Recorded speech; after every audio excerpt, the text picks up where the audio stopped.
and welcome to my channel. Today I'm going to be doing my November wrap-up. In the month of November, I managed to read 15 books for a total of 2,558 pages and 6 hours and 47 minutes of audiobook listening, which came out to about a 3.6 a 5-star average rating. I'm going to be talking about these books in the order that I read them, so let's just get straight into it. The first book that I read was Into the Riverlands by Nevo. I gave this one 3 out of 5 stars, and it is book 3 in the Singing Hills cycle, following Claire Chi, who goes around and records stories, along with Almost Brilliant, who is a talking bird. I can't say too much about this because it is a short little novella, but if you have read the previous 2 installments in the series, then you will know what you're getting into for this one. But I think they are all very solid reads, and this one in particular probably has my favorite themes that were explored, which again, can't talk about without spoiling the entire book. But yeah, I think this was a solid read, and I would really recommend this series if you haven't checked it out already. Next, I read And Yet by Kate Baer. I also gave this one 3 out of 5 stars. Now, this is a poetry collection that I got as an influencer review copy through Libro.fm.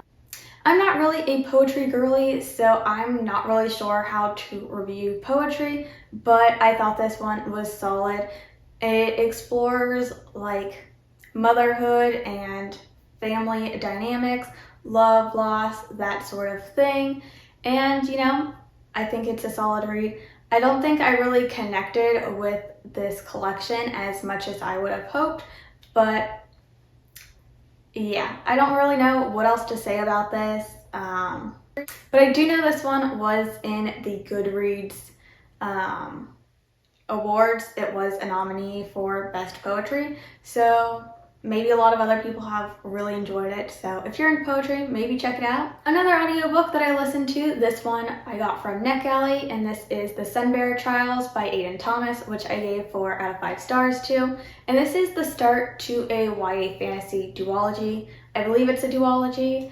But this follows Teo, who is a semidios, and he is living in this world where every 10 years 10 teen semidioses are put into this competition, and in this competition, if you win, it's a whole big deal, but if you lose, you actually get sacrificed. But this year, 2 Jades, one of which is our main character Teo, actually get chosen to be in this competition. Now, Teo has never wanted to be a part of this competition. He really hates it, but he is now in it, and things happen. It's very tense, and I really enjoyed this, especially for it being an audiobook. Personally, I don't like listening to fantasy just because usually the world building gets too convoluted for me to keep track. But for this one, I actually thought it was really great on audio, and I had no problem like keeping track of everything. So that was really nice. But overall, this was really fun, really tense. I loved the whole world building. I love how there's just so much casual queer rep in this. It was just really lovely to see.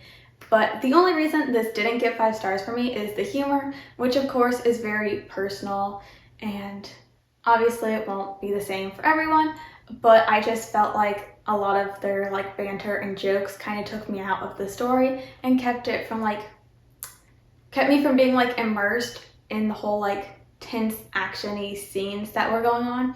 But other than that, I really enjoyed this and would highly recommend, and I will definitely be continuing on in this series because the way this book ended, it was so good.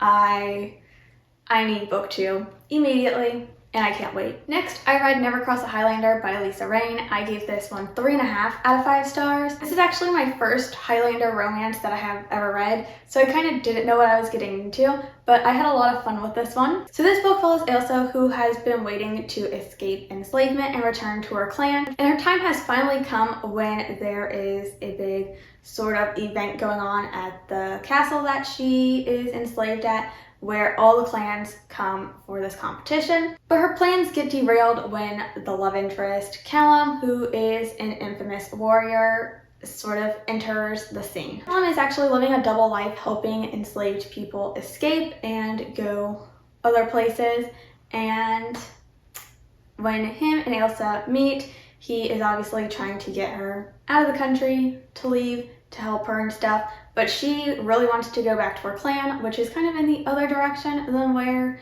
he is going. So they end up going on this long journey together, and you know, it's kind of like a forbidden romance, but you know, forced proximity because they're traveling alone together. I did give this one 3.5 stars, but I did round up to 4 stars on Goodreads, and the reason my rating was lower was kind of because of Callum. He was fine. I just felt like he was kind of like a one-dimensional character. I wanted more from him. So this kind of like stopped me from sort of rooting for our two characters to get together, just because I never really had any like strong emotions towards him. This was also the first Highlander romance I read, so I kind of didn't know what I was getting into. I will also be checking out more from this author because I really like the writing style. So I would recommend this one. Next, I read Now Is Not the Time to Panic by Kevin Wilson. I gave this one 3 out of 5 stars. And this book follows 2 teenagers who live in a small town, and one day they get bored and they start making these posters and hanging them around town, and it starts causing some trouble in the town. It starts a whole bunch of rumors to start going around, and then we also get like a future timeline where these 2 teenagers are obviously grown up, they have families and everything. And one of the characters, Frankie, is at home. She is a mother now, and she is living a happy life, and one day she gets a call from someone who sort of wants to do a report and interview her about this sort of panic that arose in her town after these posters. So obviously this causes some panic for her because she doesn't want to think about it, and obviously she was involved and nobody knows except for our other character. Obviously secrets come undone, things happen. This is another one that I listened to as an influencer review copy from Libro FM, and you know, it was a solid read. I will say it is very forgettable. I completely forgot that I read this book until I was sort of putting them all on a list for this video. But when I had read it, I thought it was a solid read. I was entertained the entire time. I do know that I had originally given this 3 out of 5 stars because I'm not a big fan of like dual timeline things, which this one had, but other than that, I had enjoyed it. Obviously, forgettable. I don't remember it. So, you know, take that as you will. Next, I read Sweat and Soap Volume 1 by Kanetsu Yamada. I gave this one 4 out of 5 stars, and it was one that really surprised me. So this one kind of has a weird premise, but it was so good. It follows our main character, who is someone who really sweats a lot, and this has always been something that she is self-conscious about. So she ends up getting a job at one of her favorite like soap companies, and then one day she ends up meeting the sort of designer who makes all these soaps that she really loves, and he ends up becoming obsessed with her smell, which again, weird premise, but I promise this was super good. So they have this like office romance type thing, and it's just really adorable. It's fun, lighthearted, weird, but like it worked for me and I loved it, and I loved their relationship. Would highly recommend it. Next is another one that is unfortunately another sort of forgettable one, and that is Have I Told You This Already by Lauren Graham. I gave this one 4 out of 5 stars, but I should probably lower it because I don't remember too much about this. This is basically a collection of stories by Lauren Graham, and it kind of they're just random like essays, thoughts, collections, things like that, and they sort of like explore her life, what it's like being an actress in Hollywood, you know, that sort of stuff. And I thought these were really interesting and entertaining when I had read them. Again, I couldn't tell you a single one of them, anything that happens. Completely forgot about it, but you know, I did enjoy it when I had originally read it. So I don't know. And then of course, after this, I had to go and read a volume 2 of Sweat and Soap. This volume I actually gave 5 out of 5 stars. I loved it. When I tell you that their relationship is so adorable, I mean it. It's adorable. I love it. Volumes 1 and 2 are the only ones that my library had, but they are getting volume 3 and I cannot wait. I am so excited to see how their relationship progresses, but I won't talk too much about volume 2 because obviously I don't want to spoil anything, but it's again just sort of like a slice of life type thing, just exploring their romance, and yeah, it's adorable. Then I wanted to check out another sort of slice of life manga series, and I decided to pick up The Way the House Husband Volume 1 by Kaosuke Anu. And this one I just gave 3 stars. I thought it was fine. This is one where our main character was sort of this infamous Yakuza member, and he ends up just one day deciding that he is just going to dedicate his life to being a house husband. Obviously, it's kind of like a wacky premise. It's a very lighthearted and fun. But yeah, this was just a solid read, and you know, I think it again was just the humor that didn't really work for me. And I kind of just wanted more like background for this first volume. But yeah, it was a solid read. And then I read Bet on It by Jodie Slaughter, which I gave 4 out of 5 stars to. This is an adult romance following our main character, Aja, who ends up meeting this guy while she's having a panic attack in a grocery store. And turns out that this guy is helping his grandmother after she broke both of her arms, but his grandmother just happens to be Aja's only friend in this small town and her bingo partner. So obviously these two characters, Aja and Walker, are forced to like spend time together while playing bingo and stuff, and they sort of have an attraction to each other. But Walker is not staying in this small town. He has like bad memories there, and Aja just moved there, and they end up sort of making this bingo sex pact. And yeah, this one's just really interesting, but it does have a lot of representation. It has a lot of mental health rep, obviously anxiety, panic attacks. Walker also deals with PTSD. There's a lot of positive therapy rep in this book, and Aja is also a plus-sized Black female main character. And so yeah, this book just has a lot of really good representation. And yeah, I really love this one because I loved seeing our two characters come together and really like bond over like their mental health and how they've never really had anyone else to relate to, and just them sort of learning about each other and growing. And it's just really adorable and cute. Obviously very steamy too. They do have a sex pact, but yeah. Also, very interesting, this is probably the first book I've ever read that has to do with bingo. So, that was interesting. And then I listened to another Libro FM influencer review copy, and this one is Partners in Crime by Alicia Rai. I gave this one 2.5 out of 5 stars, but this one might just be my fault, because I sort of just saw the cover and just went into it. I didn't actually read the synopsis or figure out anything about this book. So I kind of like went into this like just looking at the cover and thinking it was like a cute little rom-com, but it is actually a romantic suspense, and I've never read one of those before, I don't think. This one follows our main character, Mira, who ends up getting on this sort of Indian American matchmaking app, and she ends up matching with Naven, who is someone she's had a previous thing with. So this is sort of like a second chance romance as well. But then Mira's aunt ends up dying, I believe. I believe it was her aunt. And she has to go to Las Vegas to sort of put her aunt's affairs in order. And while she's there, you know, Naven's also there. But things end up happening, you know, there's kidnappers, art thieves, she's gotta like hang out with hackers and stuff. This one was just very over the top and just sort of like not my thing.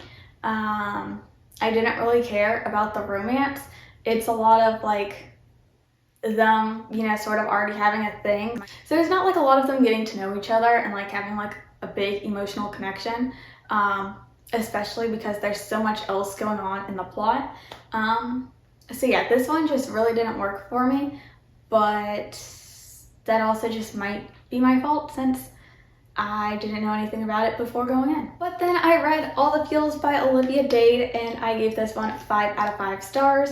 This is my favorite book that I read in November, and possibly my favorite book of the year. We will have to see how the year ends up wrapping up, but I absolutely adored this book. So this is my first book that I have read by this author. I know this author has like a whole bunch of other books, and I cannot wait to actually get to them, especially like the other ones in the series, because this is sort of like an interconnected series, I believe. And I think this is the second one. But let me tell you what this one is about. It is about our main character, Alex, who is sort of this very famous actor and on this like very popular like TV show. And he ends up sort of getting into trouble and sort of like getting his name out there in the tabloids in a very negative way. So the producers of the show end up hiring Lauren, who is a former ER therapist, to sort of come and babysit him and make sure he doesn't get into trouble. This is a grumpy sunshine romance. Lauren is very grumpy, and you know, Alex is very sunshine, very like golden retriever energy, and their dynamic is just so adorable. I love this book. The title, very aptly named. This book, it gave me all the feels. This book also has some wonderful rep in it. Lauren is plus size and Alex has ADHD. So this book has some very believable like conflicts in it. And to me, that's not something that I often see in romance books. I feel like sometimes you have to like suspend your disbelief for the conflicts. But this one was like very believable. I love their like relationship dynamics, especially because since they work together, they actually don't end up getting together until sort of, you know, they're not working together anymore. And, you know, I like seeing that. It's something that's nice to see. But I also just really love the banter in here. The humor worked for me, which some of these other books that it didn't. It's really nice reading like a rom-com book where you're actually enjoying yourself, laughing, I suppose. But yeah, this one, adorable. I loved it. I cannot recommend this book enough. Highly recommend. Please pick it up. And then I decided to pick up Sweet Berries by C.M. Nascosta, and I gave this one 2 out of 5 stars. And I will say I have a couple reasons why I decided to pick this book up. First, this is sort of like book 2 in the Cambric Creek series, although I don't believe they're connected. I don't even think there was mention of like any characters that were shared. So anyways, the first book in this series is Morning Glory Milking Farm, which I absolutely adored. I read it, I think, in January, and it's still one of my favorite books that I've read this year. So obviously I wanted to continue on in this series. And then my second reason is just because I knew this involved the Mothman, and that was very intriguing to me. You know, I haven't read a Mothman romance yet, so I was very intrigued to like pick this one up and see. But yeah, this one didn't work for me.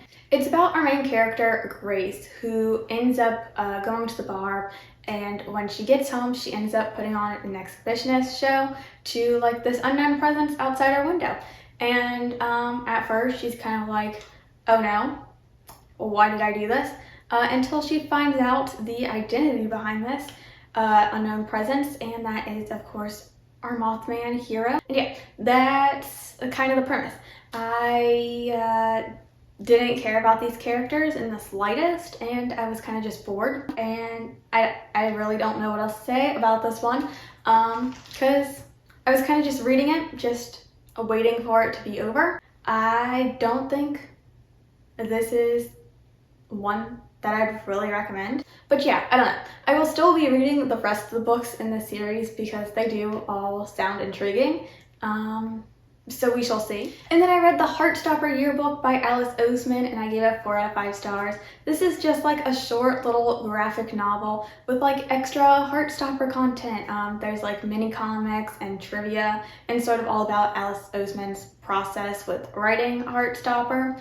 And yeah, if you're a Heartstopper fan, definitely check this one out. It gives you all the Heartstopper feels while sort of like learning more about the characters in the world and how it was all like made and stuff. And I just found it really interesting. This one, very short, cute, you know, Alice Oseman's signature Heartstopper graphics throughout. It was lovely, a sweet little time. Definitely recommend, especially if you're a Heartstopper fan. If you haven't like read the Heartstopper comics, or if you don't like them, you most likely wouldn't get like anything out of this. And like it has nothing, like it's not necessary to read. So like if you're not a huge fan, you don't have to read it or anything. But like if you are like a really big fan, it's like some nice extra content. And the last book that I read in November was Love on the Brain by Ali Hazelwood. This is one that I knew had mixed opinions before I went into it. I've heard a lot that this book is just identical to The Love Hypothesis, and it very much is. It's pretty much just a copy-paste sort of situation. Yeah, this one follows B. She is being put onto this really big project, and she's really excited for it until she learns who her partner will be, and that is sort of her like college nemesis. So obviously that sort of creates like this tension for them working on this project together, since they do not get along. But yeah, another grumpy sunshine romance.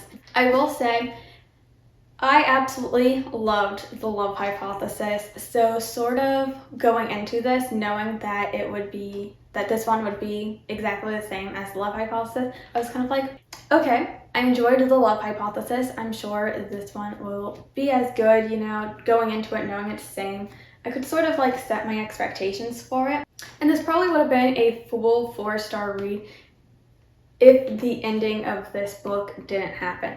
The ending of this was terrible, absolutely terrible.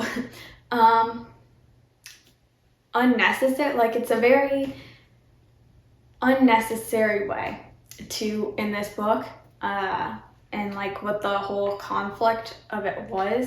The third act breakup, also unnecessary, but yeah, then there was like some action scenes at the end, and it just really did not work for me. So, you know, I brought it down to a 3.5, but, you know, if you didn't like The Love Hypothesis, this one is not any better, also worse. Again, the whole relationship thing, I love the whole like women in STEM thing that Ali Hazelwood does. You know, great ideas, great concepts, just specifically the end of this. Terrible. But that is all the books that I managed to read in November. Comment down below if you have read any of these books and what books you ended up reading in November. And don't forget to like and subscribe if you enjoyed this video. And I will see you all in the next one. Bye!